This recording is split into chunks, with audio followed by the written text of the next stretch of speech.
हाँ सालू के का पता चलल? बॉस, ई आदमी के जौन जहर देल गईल है ना, उ कोनो पौधा से ही बनावल गईल है।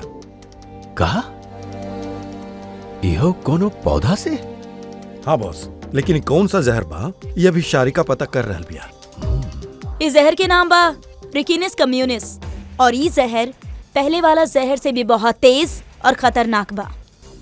रिकिनेस ये कोनो पौधा के नाम है का? हाँ फ्रेडी, ई कोनो पौधा के ही नाम है बॉस। ई कोनो आम पौधा नहीं खे, बहुत मुश्किल से मिलेला और खूनी जे केहू भी होखे बॉस ओकरा पौधा के बारे में बहुत अच्छा जानकारी है। हाँ, जानकारी तो होखे के ही चाहिए पौधन के बारे में, तबे ता। बाकी सर, ये सब हत्या के वजह का है? ना तो हमनी के रमन के हत्या के वजह पता चलल और ना ही समीर के, और दूर दूर तक ये दोनों के एक दूसरे से संबंध भी नहीं।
अभी आग में कई लोग जले हैं।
अंधा बाड़े का देख के न चल सकेला का?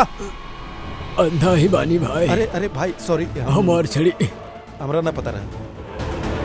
इला छड़ी आपके ऐसे न निकले के चाहिए, कहीं चोट लग जाए आपके।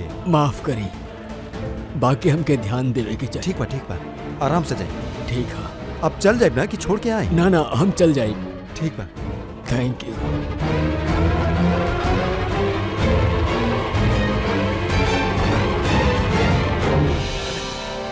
का हो गई यार, ये इतना दर्द काहे करता है?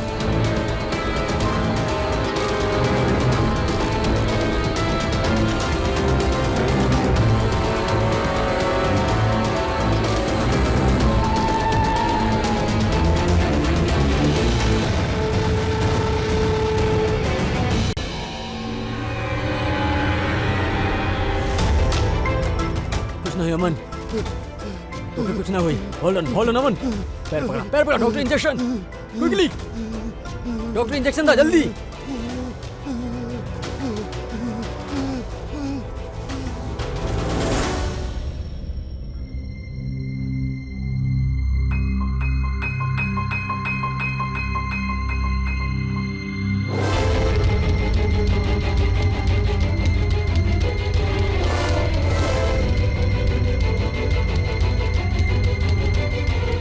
Oh my God, he's dead. और इनकर मौत नेचुरल भी नहीं खे। आपका I know Priya, it's a murder. और हम डॉक्टर सालुंके के इस केस के बारे में सब कुछ पहले ही बता दे ले रहनी। अब तक तो वो फाइंड आउट कर भी ले हुई है कि रमन की मौत के वजह का होगी। जहर? रमन की मौत जहर से भइल बा? हाँ बॉस, और बहुत खतरनाक जहर भाई। ये पहले इंसान के दिमाग पर असर करेला। पहले डिलेरियम, फोटोफोबिया एंड एमनेशिया, ओकर बाद ही जहर इंसान के बाकी के अंग पर असर करेला। बाकी के अंग धीरे धीरे काम करल बंद कर देवेले और इंसान के मौत हो जाले। सालुंके साहब, एकर कौनो एंटीडोट तो होखी ना? हर जहर के एंटीडोट होखेला फ्रेडी। बाकी ओकरा खातिर हमनी के उस जहर के बारे में पूरा जानकारी होके के चाहिए। और बॉस, ये जहर आसानी से पकड़ में ना आवेला।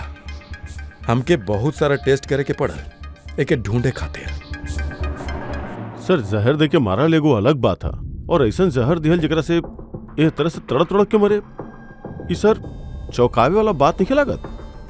बाकी जे भी केहू हा ऐसन नफरत करत रहे रमन के संगे कि ऊ ओकरा ऐसन खतरनाक मौत दे देलस। समझ में नहीं आ रहल कि के हो सकेला ई, के होखी। केहू भी हो सकेला सर।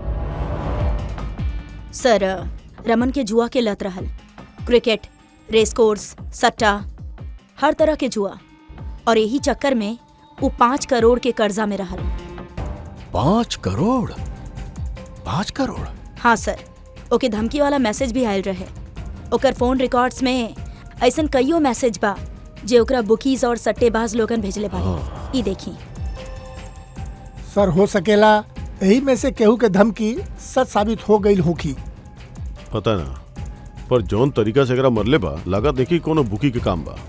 फिर भी ये लोग के बुलावे के तो पड़ी है, शायद कुछ पता चल जाए। हाँ। Hello ACP Pradyuman. अच्छा, ठीक।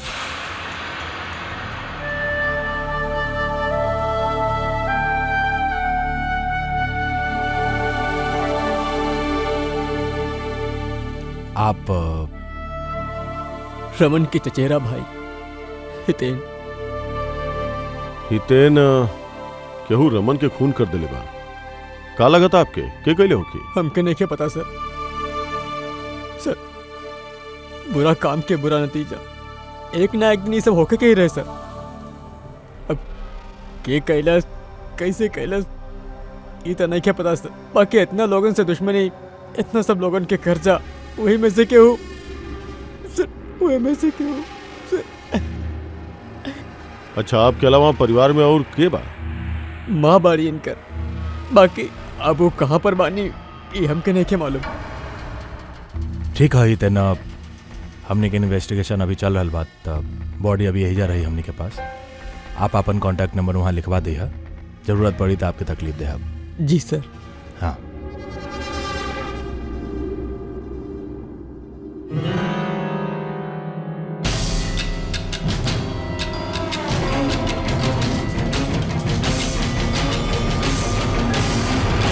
लगा तो उतना दुखी नहीं खे जितना ही दिखा रहा बा।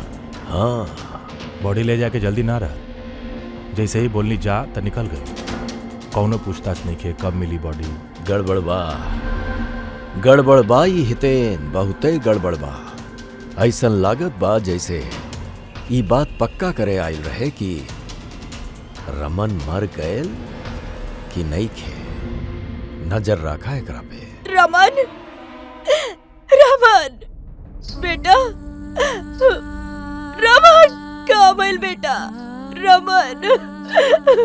मैडम, मैम आप?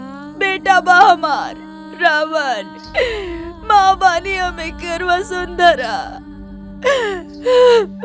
बेटा का भइल? हम तो हर इंतजार करत रहनी कि तू का बा और हमरा के घर लेके जाएबा एक दिन, बाकी तू हमरा से दूर चल गेला बेटा। तो आप अपन बेटा रमन के साथ ना रहत रहनी? जी ना सर, आप सर हमारा नाम मदन हा। भगवान, हमके काहे बिठेले बाड़ा ऐजा उठा लेता हमरा के। मत संभालिए अपना आप के, और कितना रे भी नालायक खातिर एक अपन करनी के सजा मिला।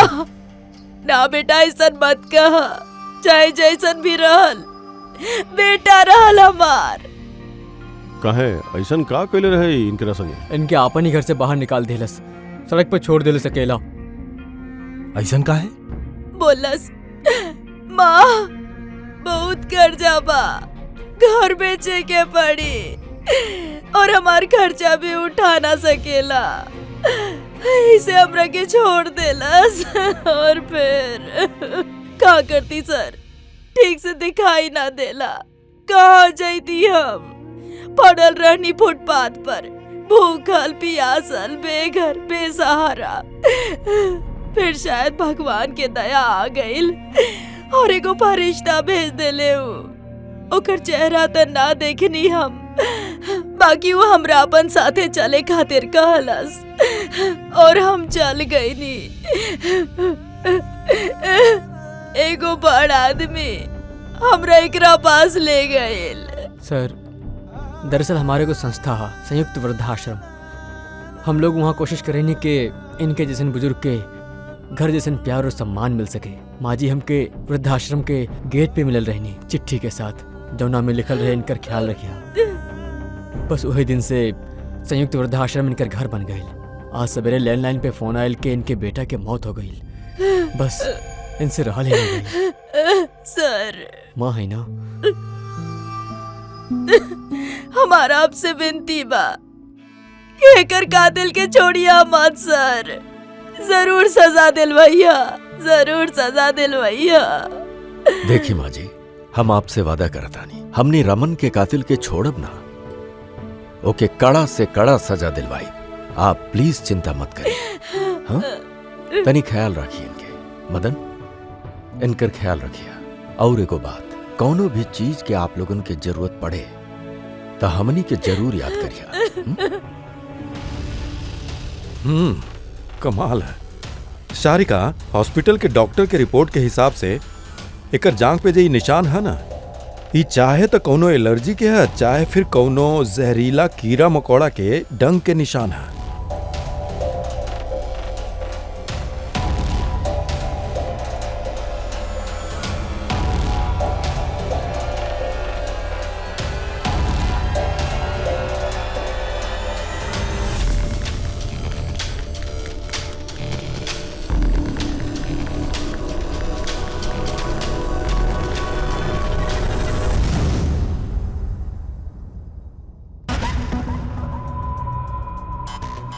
सर ई हितेन के हरकत सही नहीं खे लग रहा सर। ऐसे ऐसा लोगन के साथ होकर उठल बैठल है, ऊपर शक करल बनेला सर। एगो और बात सर, कुछ समय पहला ई रमन ओके अपन घर से निकाल देले रहा। अब रमन के मरला के बाद वो ओकर प्रॉपर्टी हड़प करे के कोशिश कर रहा सर। सर एक मिनट यहाँ आई प्लीज। सर एकर स्किन पे ना हमके कुछ अजीब सा दिखा था।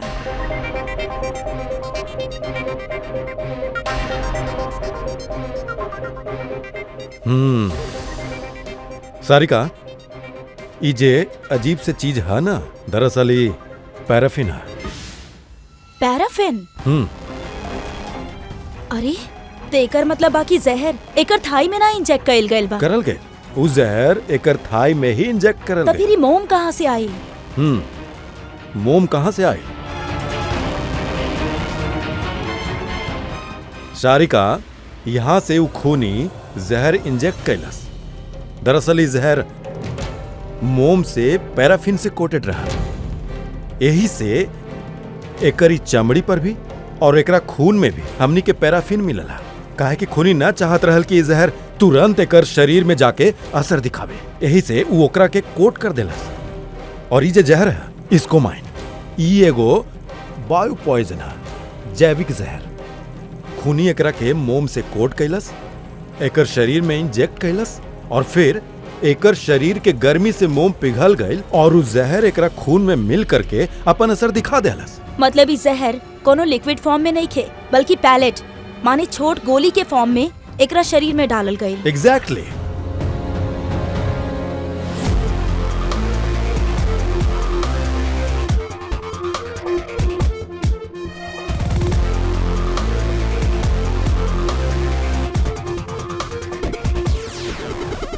ये है वो कंस्ट्रक्शन साइट जहाँ पे रमन इंजीनियर रहा। ओकर कलीग बतावत रहल कि यहाँ से निकले के बाद ओके कुछ पैर में तकलीफ भइल है। बाकी यहाँ जौन वर्कर्स काम करेले वो लोग बतौले कि जब वो कंस्ट्रक्शन साइट में रहले तब तक तो वो ठीक रहे। एक मतलब जौन कुछ भी भइल कंस्ट्रक्शन साइट से बाहर अइला के बाद भइल तो इजे भइलो की। यहाँ पे तब खैर आसपास पता करल जाए, शायद केहू कुछ देखले होके। सर आप लोग चली, हम तनी चाय पे क्या बतानी। कहा मतलब चाय वाला से पूछ के बतानी कि वो कुछ देख ले बा। अभिजीत, ये बच्ची कंस्ट्रक्शन साइट के सामने अखबार बेच रहल बिया, पूछ लेता नहीं ओकरा से।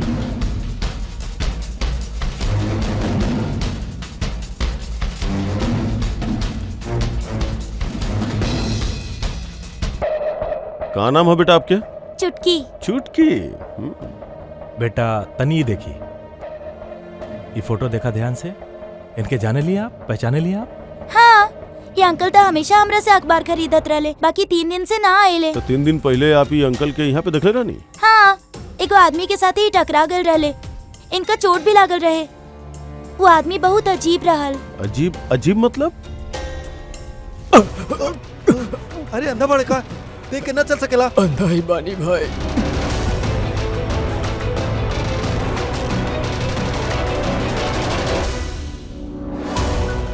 अरे का हो गई यार, इतना दर्द काहे करता है?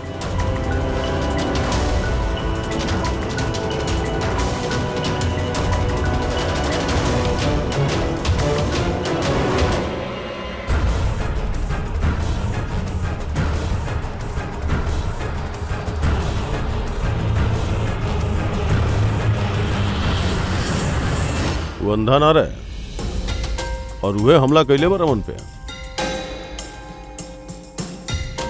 अच्छा बेटा, आप वो जो अंकल रहे उनके पहचान सके? देखले रहनी आप उनके ठीक से? ना। अच्छा, वो कार के नंबर देखनी आप? ना अंकल, वो अंकल के कार चलावत देख के हम एकदम चौंक गए रहनी। ऐसे कार के नंबर याद ना रहल। बाकी का बात बा अंकल? इंजीनियर अंकल ठीक तो बाड़े ना? ना बेटा, उनका कुछ ना होगी। वो अभी कोनो दूसर कंस्ट्रक्शन साइट पे चल गए वाले, अब वो यहाँ पे ना आई है। Thank you. हाँ, आप इस समय अखबार बेचा था नहीं, स्कूल ना जावे नहीं आप?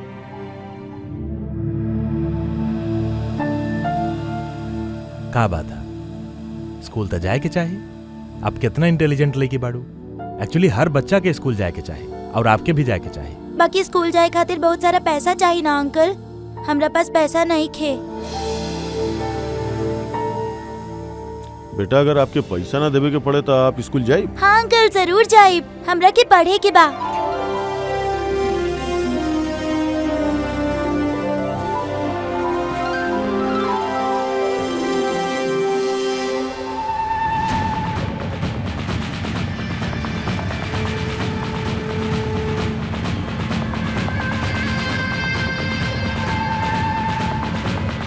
समीर, अब तुहार बारी।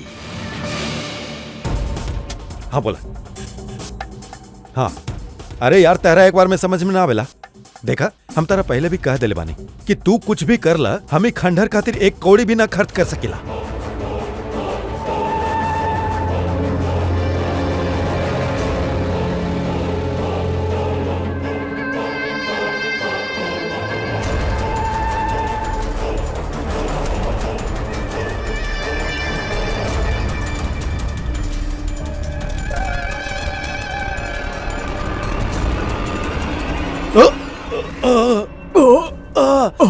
अरे ओए, अंधा बड़ा का।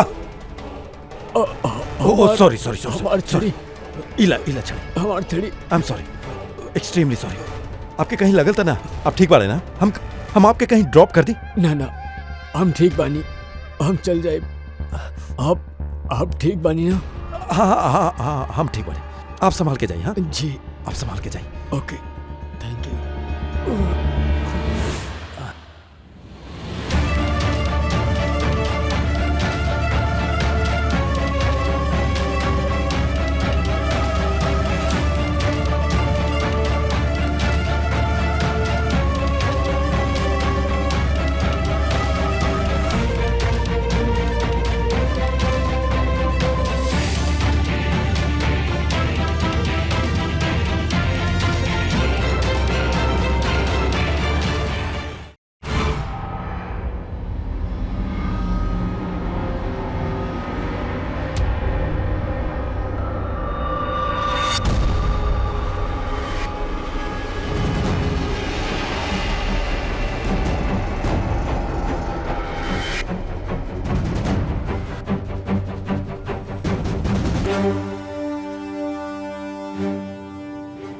हाँ सालू के का पता चलल? बॉस, ई आदमी के जौन जहर देल गईल है ना, उ कोनो पौधा से ही बनावल गईल है। कहा इहो कोनो पौधा से? हाँ बॉस, लेकिन कौन सा जहर बा ये अभी शारिका पता कर रहल बिया। इस जहर के नाम बा रिकिनिस कम्युनिस, और ई जहर पहले वाला जहर से भी बहुत तेज और खतरनाक बा। रिकिनेस ये कोनो पौधा के नाम है का? हाँ फ्रेडी, ये कोनो पौधा के ही नाम है। बॉस, ये कोनो आम पौधा नहीं खे, बहुत मुश्किल से मिलेला।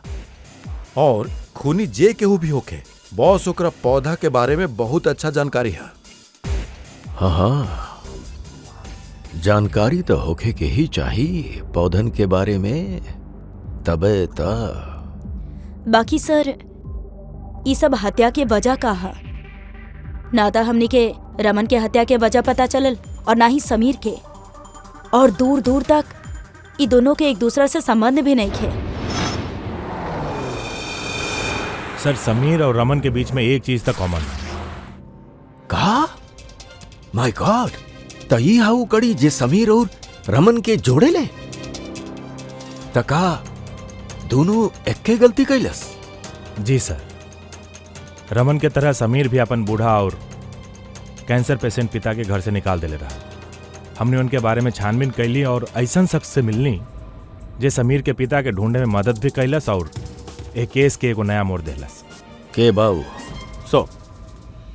ये डॉक्टर दिनेश बा, हेलो सर। कैंसर सेंटर के एचओडी। समीर के पिताजी के इलाज यह करत रहले। डॉक्टर दिनेश, तनी एगो बात समझाई। समीर अपन पिताजी के घर से बाहर निकाले रहल, तब फिर ही समीर के पिताजी आपके यहाँ कैसे पहुँचले? आपके कैंसर सेंटर में? कोई उनको हॉस्पिटल पहुंचा देले रहल।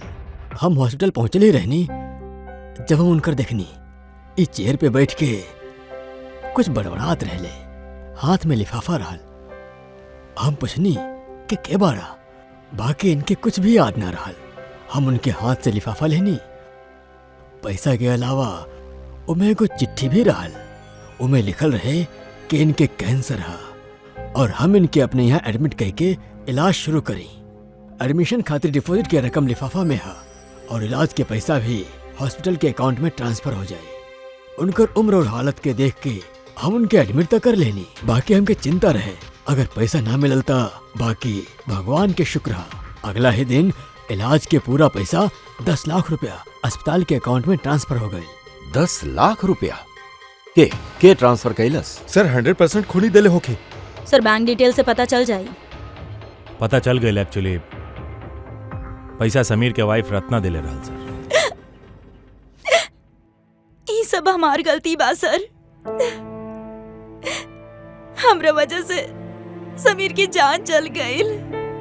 हम ही ओके उकसे ले रहनी। पिताजी के देखभाल में काफी प्रॉब्लम होत रहल और सब प्रॉपर्टी और सब हमनी के नाम पे ही हो चुकल रहे। तो हम ही समीर से कह के पिताजी के घर से निकलवा देनी। शर्म ना आवेला तारा के? समीर के पिता तोहार भी पिता समान रहले, उनका ही घर से निकाल देलू। इस सब कैला के बाद फिर उनके इलाज खातिर 10 लाख रुपया काहे देलू? हमके क्यों धमकी देले रहे सर कि अगर पिताजी के इलाज खातिर 10 लाख रुपया ना देनी तो वो समीर के और हमरा के मार दी। सर हम उनका 10 लाख रुपया दे देनी, फिर भी वो समीर के मार देलस। और अब भी काले बाड़ी की अगर हर महीना पिताजी के इलाज खातिर 50,000 रुपया ना देनी तो वो हमरा के भी मार दी। केहू पे शक बा तोहरा के? नहीं के ओकरे बारे में कुछ याद है? ओकर आवाज, ओकर लहजा, कुछ भी? कुछ याद नहीं के सर। सो प्लीज हमरा के बचा ली सर, हम मरे ना चाहता नहीं सर। हम पिताजी के घर ले आए, हम खुद उनका पूरा देखभाल करब, उनका कोनो तकलीफ ना होगी सर। प्लीज आप हमके बचा ली घबराओ सर, प्लीज हमके बचा। कुछ ना होके देव तोरा के। पूर्वी जोने नंबर से इनके धमकी वाला कॉल आवत रहा, वो नंबर ले ला और पता करा कहाँ के है। आप चलिए। चले।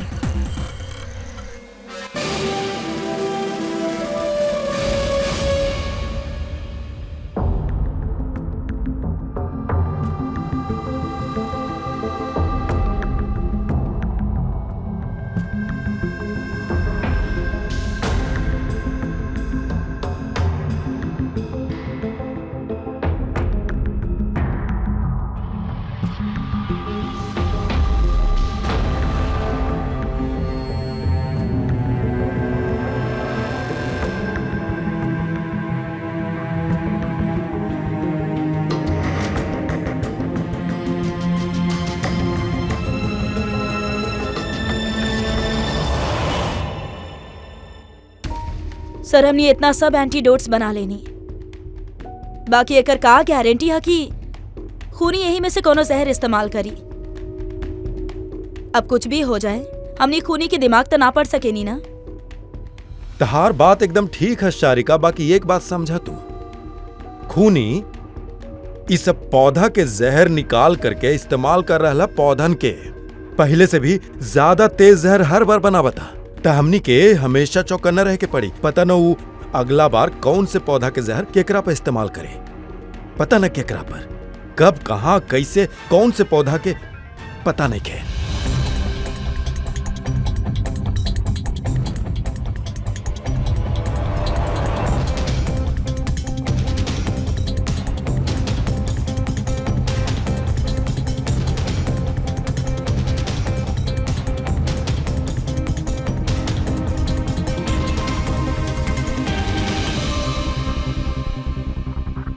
हेलो। हाँ पूर्वी बतावा। सर वो फोन बूथ जहाँ से कातिल रत्ना के धमकी वाला कॉल कैले रहल, वो यहाँ भाईंदर रेलवे स्टेशन के पास बा। Bhayandar railway station?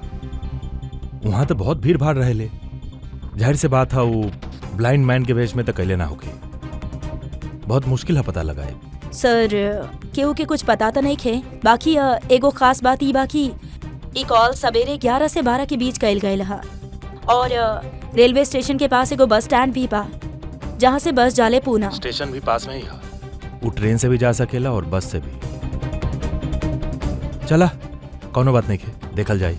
भाईंदर एकर मतलब खूनी मुंबई से ही बा और खाली समीर के खून करे खातिर पूना गए रहे, तो पूना वो ट्रेन से गए होगी या फिर बस से, चाहे फिर कोनो प्राइवेट गाड़ी या खुद के गाड़ी से।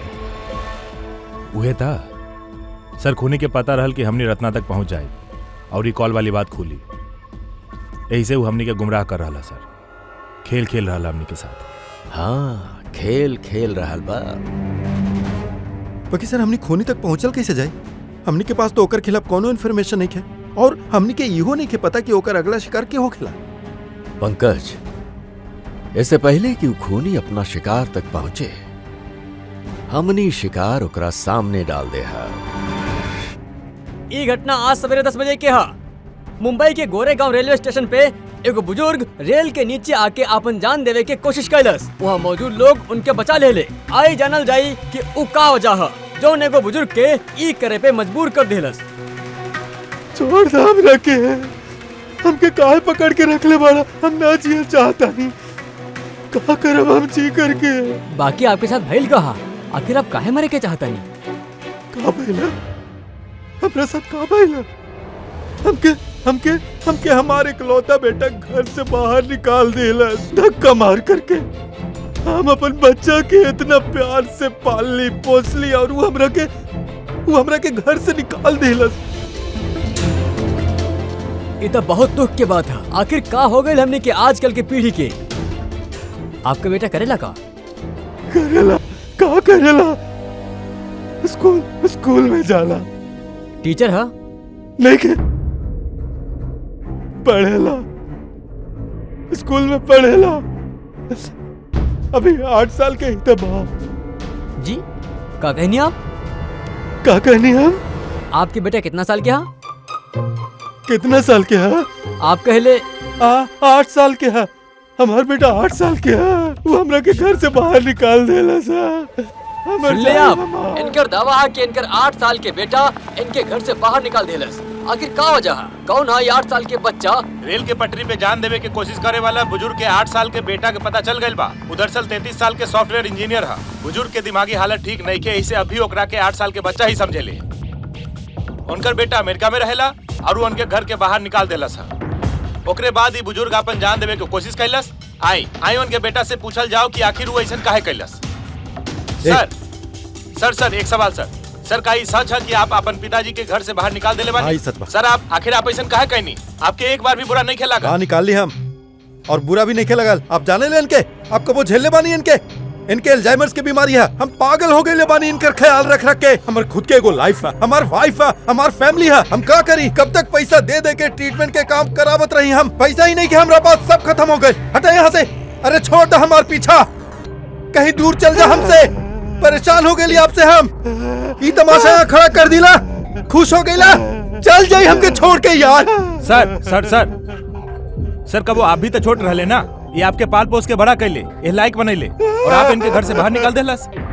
तो के बहुत प्यार आ रहा है। जा अडॉप्ट कर ला जाके इनका। दिमाग खराब मत कर हमार। तेरा जे करे के रहल तू आके कर ले बवाल खड़ा। टीआरपी मिल गए तरह के, पैसा कमा लेला ना, भाग जा यहाँ से। तो देखनी आप कि कौना तरह से एगो लड़का अपन बाप के घर से बाहर निकाल देलस। और बेचारा बुजुर्ग कहाँ जाइए, केकरा सहारा पे जाइए? ये अपन सब पूंजी अपन लड़का पे लगा देले, और आज इनकर लड़का इनके घर से बाहर निकाल देलस।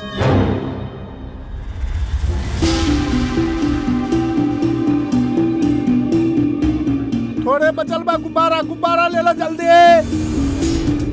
गुब्बारा वाला गुब्बारा ले ला। अरे बेटा गुब्बारा ले ला। गुब्बारा वाला गुब्बारा ले ला। गुब्बारा ले ला। गुब्बारा ले ला। गुब्बारा वाला गुब्बारा ले ला बेटा। गुब्बारा ले ली। गुब्बारा ले ला। गुब्बारा वाला गुब्बारा ले ला।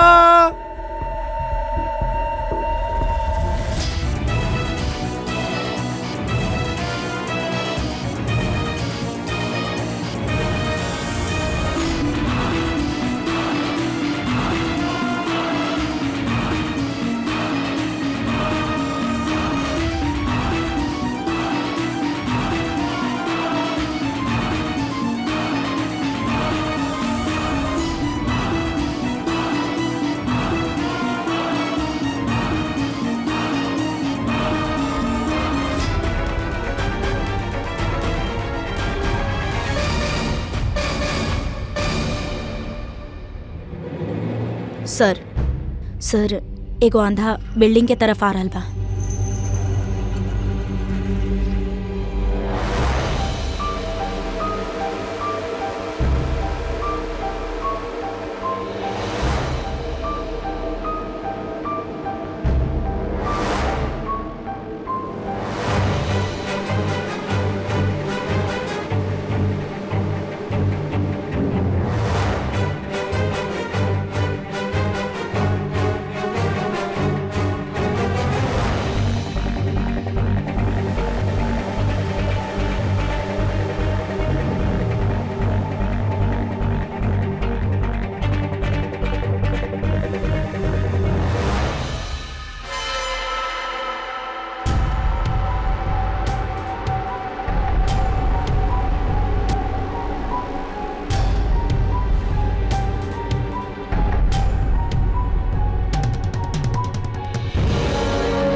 इतना सारा अरे लोग?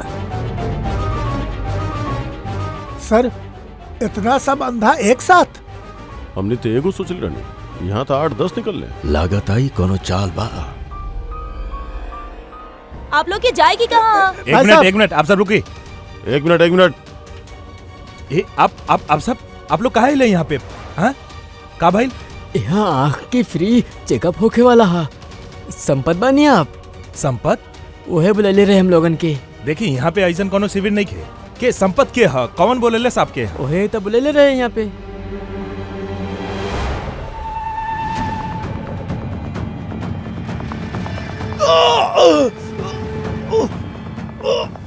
पंकज! पंकज! कब है? पंकज! पकड़ाओ के उड़हल पकड़ा। पंकज! पंकज!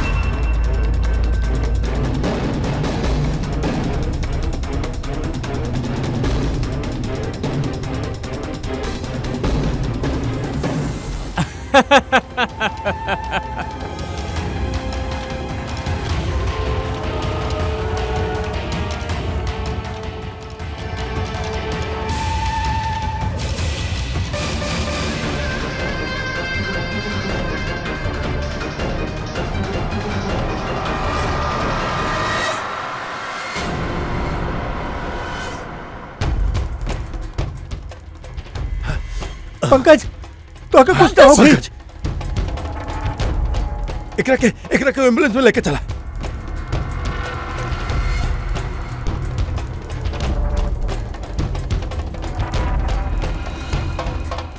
पंकज पंकज तोरा कुछ ना हो गई? पंकज! शारिका हिला, ऐसे जहर के पता करा। अगर जहर के पता ना चलता हमने एंटीडोट ना दे पाई। पंकज हमनी के बात सुन रहल बाड़ा तू? सोया मत पंकज, आंखें बंद मत होके दिया। आई विश हमनी के पास एक एंटीडोट होए, वरना हमनी के एकरा अस्पताल ले जाए के पड़ी। एंड आई एम श्योर ई वाला शहर पहले वाला से बहुत ज्यादा स्ट्रांग बा। शारिका एगो काम करा, नेशनल बायो सेंटर के कॉल करा और ओके लाइन पे रखा।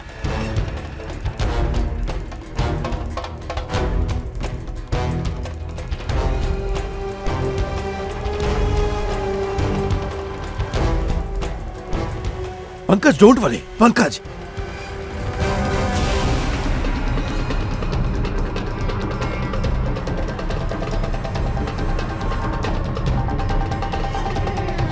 सर ओ माय गॉड, इन्हें क्या हो सकत? बॉसू तो जहर ही बदल देला। बाकी सर हमनी के पास इतना सारा एंटीडोट बा, कोनो न कोनो तो काम करी। कौनो काम न करी बॉस, ये पहले के जहर ही नहीं खे, उस जहर बिल्कुल बदल देला। अब का होके सावन के करा ना कुछ यार। पंकज पंकज की ब्रीदिंग, सब ठीक हो जाई। हाँ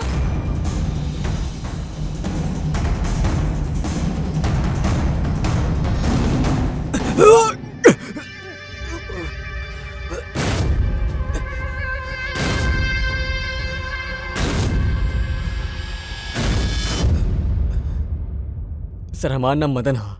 तू कह ले सब? काहे पड़ल बाला हमारे पीछे? हम जे भी कहनी सही कहनी। लोगन के जान लेब सही हा। हम खाली बुरा लोगन के सजा देनी है सर। जे लोग अपन माँ बाप के ख्याल न रखेले, उनके दुनिया में जी के कोनो हक नहीं के होकर। जब हमार माँ के मौत भइल रहे तो हमार दुनिया उजड़ गई रहे। वही वक्त हम ही संयुक्त वृद्धाश्रम की शुरुआत कर ले रहनी। सर वहाँ पे जितना भी बुजुर्ग माँ बाप आवे लेना, सब अपन बच्चन के सतावल हो खेले। ये देख के हमार खून खोल जाला। हम वही वक्त ही फैसला करनी कि हम इस सब के सबक सिखाई। यही खातिर हम मार देवे इनके। का गलत करनी हम? सर कुछ करी सर। कुछ न कर सके नहीं, जब तक उस जहर के कॉम्पोजिशन नहीं के पता लगी फ्रेडी, हम कुछ न कर पाए। अगर एक गलत एंटीडोट दे देनी ना तो ज्यादा खतरनाक होगी। सर पंकज के हालत अब बिगड़त जा रहल बा। सर पल्स गिर रहल बा, हॉस्पिटल ले जाए के पड़ी। हॉस्पिटल जाके कुछ न होगी, हमने के पास इतना वक्त नहीं है कि वहां जाके टेस्ट करी। एंटीडोट चाहिए यार। पंकज हाँ सर पकड़ल गई। सर खूनी मदन हा। हाँ जहर हम पता करता नहीं। कभी ना पता चली तू लोगन के, कभी ना पता चली तू लोगन के, कभी ना पता चली तू लोगन के। मदन गाड़ी ए ओह नो मदन मदन एम्बुलेंस बुलावे के पड़ी जल्दी। ना सर, कोनो फायदा नहीं के। हमार काम हो गए सर। ना मदन, मान लेनी तू लोगन के साथ कुछ भी कैला, मान लेने, बाकी तू जकरा वो जहर चुभौले बड़ा वो बेगुनाह बा, निर्दोष है, वो कुछ नहीं के कैले। वो जहर कौन सा है बतावा? BTX सर, उस जहर का नाम है BTX। सालुंग के जहर के नाम बा BTX। ठीक बा। पंकज पंकज जागत रहिया, पंकज, आंख बंद मत होके दिया। पंकज मदन मदन बस हो गई you'll be all right। Boss, अब पंकज के कुछ ना हो सकेला, कुछ ना। वेलकम माय बॉय। घबराइया मत, कुछ ना होगी तोरा के। तू आदमी अच्छा रहला मदन, लेकिन बाकी जो तू कैलस वो सही ना रहा। ये तो चल गए अभिजीत, बाकी चाहे कुछ भी हो जाए, एक वृद्धाश्रम बंद ना होके देगा हम।